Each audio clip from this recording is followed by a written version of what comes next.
Malaysia 390, departure frequency 13525, runway 3 to left, just for takeoff. Departure frequency 13525, runway 3 to left, clear for takeoff. Malaysia 390.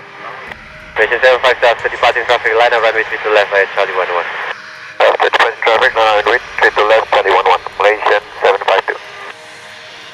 Tower just advised, Malaysian 141, our expiry, clearance expiry is at time 0200. 141 copy, destination 0210, contact 0157.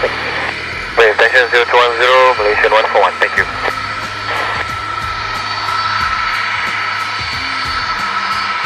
Malaysian 752, confirm this is at terbang.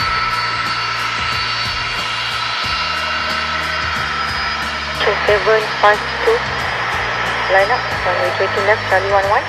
3 to left, Charlie 11, Malaysian 752. 752, departure 135.25, runway 3 to left, clear takeoff.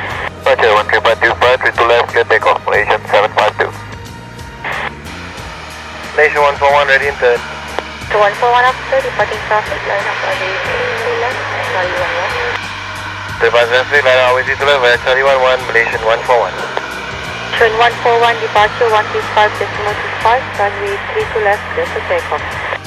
For takeoff, runway 3 to left, Malaysian 141. Down, Malaysia 24, good morning on 24 Lumpur Tower, continue Delta 1 Charlie to holding point Charlie 11, runway 3 to left. Delta 1 Charlie, the holding point Charlie 11, runway 3 to left for Malaysia. Lumpur Tower, good morning, Malaysia 388. Malaysian 388 Lumpur Tower, good morning, taxi holding point Charlie 11, runway 3 to left by Delta, hold short Delta 11 is released. Holding point runway 3 to left via Delta, hold short Delta 11, Malaysia 388. Lumpur Tower, Malaysia 711, good morning. Malaysia 711 Lumpur Tower, good morning, taxi holding point Charlie 11, runway 3 to left via Delta 1 Charlie.